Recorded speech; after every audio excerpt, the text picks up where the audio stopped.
Parce que quand tu es rangé, même les sorciers, quand tu n'es pas ordonné chez toi, il y a une porte d'entrée que tu ouvres. Et puis le sorcier rentre. Même quand les assiettes sont sales, et puis c'est là, tu ne laves pas. Et puis tu attends le lendemain pour laver. Toute la saleté, les sorciers, l'esprit de la sorcellerie, il descend là où il y a la saleté. Ta maison, le désordre. Là où il y a le désordre, le diable c'est un esprit de désordre, lui met les désordonnés.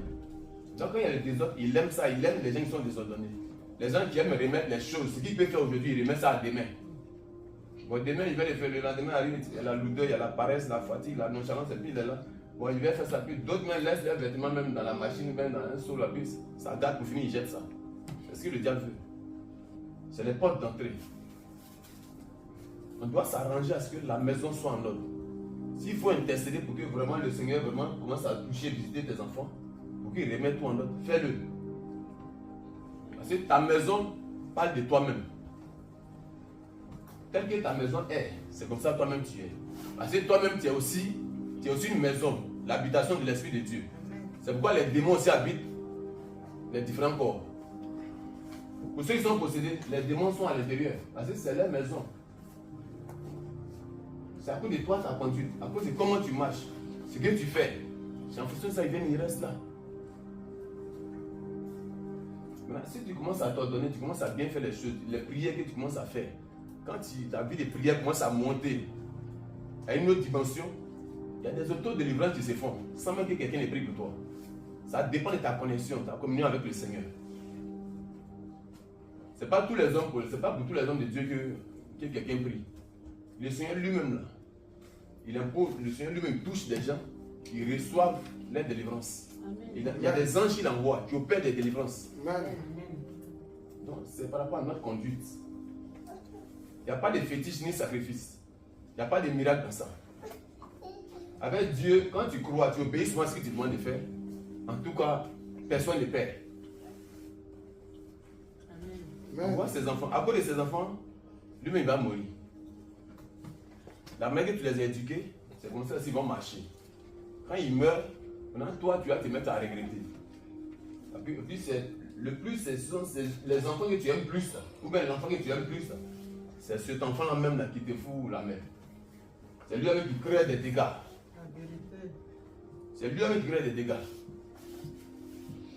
Dans la commune là où tu as vu ton enfant, il a fait la bagarre, il a vu ton enfant a fait telle chose, ton enfant a fait telle chose. Et puis quand c'est ton enfant qui arrive à dominer les autres dans la bagarre, tu es content parce que tu dis oui, ça c'est un guerrier que j'ai mis au monde. À ton enfant, il s'est bagarré, il a la force. Oui, ça c'est mon enfant ça. Ça c'est mon enfant, c'est moi qui l'ai mis au monde. Si nous-mêmes dans notre famille, en tout cas vraiment, personne n'arrive à nous battre parce qu'on a la force. Et puis tu es content. Mais hormis la bagarre, il va aller au-delà de ça. Après ça, il y a la drogue qui vient. Quand la drogue commence à rentrer, il y a les armes maintenant qu'on va commencer à prendre. Parce que la drogue, en tout cas, c'est de l'amusement. Il faut maintenant les armes. Et quand ça commence à aller à ce niveau-là, toi, le père, on dit souvent quand c'est les hommes, souvent quand c'est, on dit tel fils, tel père. On dit ça, c'est son père, ça, qui l'a éduqué. Souvent quand c'est la fille, on dit c'est la mère. Ça, c'est telle fille, telle mère. Donc quand toi, la mère, tu vois l'éducation que ton enfant a, ils vont dire c'est ton enfant. Donc le sacrifice que tu as fait là, ça c'est devant le Seigneur maintenant que tu peux le faire. Toi le père aussi qui a ton enfant, vraiment qui agit d'une manière bizarre, il pense que le Seigneur va nous demander compte. On va rendre compte à Dieu. On doit s'arranger à ce que tout rentre dans l'ordre. Parce que la vie des enfants va nous conduire nous-mêmes. Ça va nous amener à rater le ciel. Pour toutes ces bonnes œuvres qu'on doit faire sur la terre.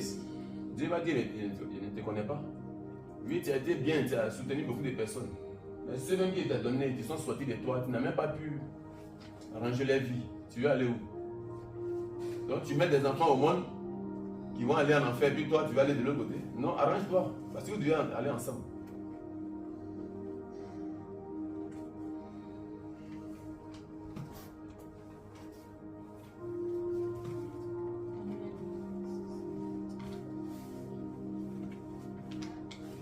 Faisons l'effort.